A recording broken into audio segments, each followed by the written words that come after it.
আজ গণেশ চতুর্থী, সকলকে জানাই গণেশ চতুর্থীর শুভেচ্ছা। গণেশ পুজো বলে কথা, পূরবী মেঘের তরফ থেকে তোমাদের জন্য কোনো চমক থাকবে না, তা কি হয়? আর এই চমকটা কিন্তু সম্পূর্ণ আলাদা। তোমরা ভাবছো তো কিসের কথা বলা হচ্ছে? এই যে এত সাজ সরঞ্জাম, এত কিছু বানানো, ভাবছো তো এগুলো ঠিক কিসের জন্য?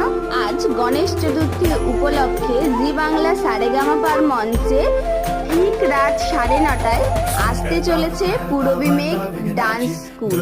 মিন্ময় স্যার এবং অরূপ স্যারের কোরিওগ্রাফিতে পূরবী মেঘ ডান্স স্কুল কিন্তু একটা দুর্ধর্ষ পারফরমেন্স নিয়ে আজকে সারেগামাপার মঞ্চে আসতে চলেছে। মিন্ময় স্যার এখানে শিব ঠাকুরকে রেডি করছে, আর এই শিব ঠাকুরটি হলো আমাদের পূরবী মেঘ ডান্স স্কুলের অর্থাৎ 2021-এর ডান্স বাংলা ডান্সের পার্টিসিপেট পূরবী মেঘ টিমের মিন্ময় সাহা। তারই সঙ্গে আসতে চলেছে আরেকজন পার্টিসিপেট প্রিয়াঙ্কা দে।